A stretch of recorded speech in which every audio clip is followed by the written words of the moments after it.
नेता अपने फरियादियों की आवाज को अनसुना कर रही है। आज राजस्थान में यही बहस छिड़ी है फरियादियों के बीच की और उनके नेताओं के बीच की। आज हम आपको बताएंगे कि युवाओं में एक नई बहस को जो जन्म मिला है उसका जरिया क्या है। सोशल मीडिया पर जो वीडियो वायरल हो रहा है उसमें क्या सच्चाई है विजय वैसला को लेकर, और साथ ही आपको ये भी बताएंगे कि 372 परिवारों का ये क्या मुद्दा है जिसको लेकर अब गुर्जर समाज विजय वैसला के सामने गुहार लगा है। नमस्कार, स्वागत है आप सभी का द फैक्ट इंडिया पर और मैं हूं आपके साथ मुजाजा। कर्नल किरोड़ी सिंह वैसला हर कोई जानता है, वो मसीहा जिसने आरक्षण को एक ऐसा मुद्दा बनाया कि सरकार को झुकना पड़ा। अब गुर्जर समाज उनके बेटे विजय वैसला के सामने गुहार लगा रहा है कि वो भी कर्नल किरोड़ी सिंह वैसला की तरह उनकी आवाज बने। लेकिन विजय वैसला अपने मोबाइल फोन में बिजी। देखिए, एक जो वीडियो वायरल हो रहा है उसकी सच्चाई क्या है। ऐसे समझे कि हम समाज के बच्चे अलग समाज से हैं, तो ये कहे समाज, या फिर कब तक हमारी जिंदगी संघर्ष में गुजरेगी, ये जवाब। दूसरा, अध्यक्ष साहब से कल भी हमने प्रश्न किया था पीलूपुरा पे। अध्यक्ष साहब पता नहीं जल्दबाजी में थे, हमसे कोई गलती रही हो उसके लिए हम माफी चाहते हैं। साहब कब तक हमारी जिंदगी संघर्ष में काटना चाहते हो, हमें भी तो कुछ जवाब दे के जाओ, हम भी समाज के बच्चे हैं। ऐसे मौन धारण करने से समाज का भला नहीं होगा। अध्यक्ष साहब 360 दिन का टाइम दिया था, 6 महीने पहले धरने दे लिया, 8 जून से 1 साल हो गया। 60 दिन का वादा किया था, 1 साल हो गया, और क्या हमारी जान ले लो। उसके बारे में बताया। सोशल मीडिया पर इस वक्त एक पोस्ट जमकर चर्चा में है जिसमें युवाओं का दर्द और गुस्सा साफ देखा जा सकता है।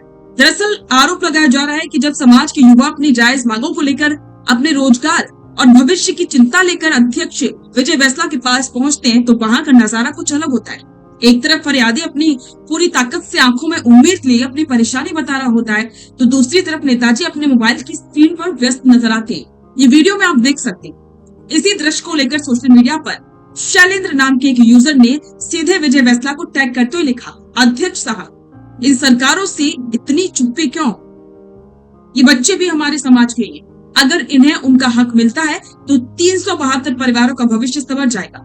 माननीय विजय वैसला जी, युवाओं के इस आवाज को सुनिए और उनका हक दिलाइए। समाज हमेशा आपका सम्मान करेगा। इस पूरे विवाद के बीच समाज के लोग अब अतीत के पन्नों को पलट रहे हैं। लोग याद कर रहे हैं विजय वैसला के पिता और गुर्जर समाज के मसीहा कहे जाने वाले स्वर्गीय कर्नल किरोड़ी सिंह वैसला को। कर्नल वैसला का वो दौर था जब समाज के एक अदने से व्यक्ति की आवाज पर भी वो अपनी लाठी लेकर खड़े हो जाते। तपती धूप हो या कड़ाके की ठंड, पटरियों पर बैठकर समाज के आखिरी बच्चे के हक की लड़ाई लड़ना कर्नल साहब की पहचान थी। उनकी एक हुंकार पर सरकारें जयपुर से लेकर दिल्ली तक हिल जाती थी। लेकिन आज जब युवा अपनी मांगों को लेकर आते हैं तो उन्हें वो पुराना कड़ा रुख नजर नहीं आता। युवाओं का मानना है कि 372 परिवारों के रोजगार और हक का ये मुद्दा बेहद गंभीर है और इस पर संघर्ष समिति के अध्यक्ष को मोबाइल की व्यस्तता छोड़कर सरकारों की चुप्पी को तोड़ना होगा।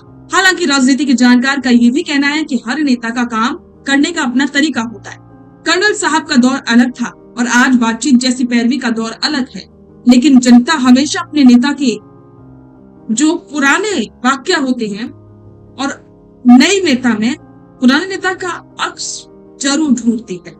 अब यहाँ सबसे बड़ा सवाल उठता है, क्या सच में विजय वैसला भी गुर्जर समाज के जो उनकी उम्मीदें हैं उन पर खरा उतरेंगे? क्या उनका कंपैरिजन उनके पिता से किया जाता है और जो उनके पिता ने किया, क्या उसी कदम पर विजय वैसला चल पाएंगे? कमेंट बॉक्स में अपने विचार जरूर साझा करें और बने रहें द फैक्ट इंडिया के साथ। रुकिए और जरा ध्यान से सुनिए। क्या आप हमारे इन खबरों से अपने व्यापार को भी बढ़ाना चाहते हैं? तो आप भी खबरों के दौरान इस तरह के एलिमेंट्स पर अपना विज्ञापन दे सकते हैं, या फिर ऐसे खबर के 1 मिनट बाद अपना पूरा विज्ञापन डलवाएं, जो कि 8 लाख से ज्यादा सब्सक्राइबर्स और फॉलोअर्स वाले द फैक्ट इंडिया चैनल्स और पेजेस से राजस्थान के कोने कोने में पहुंचेगा और इससे आपका व्यापार, ब्रांड सब कुछ बढ़ेगा।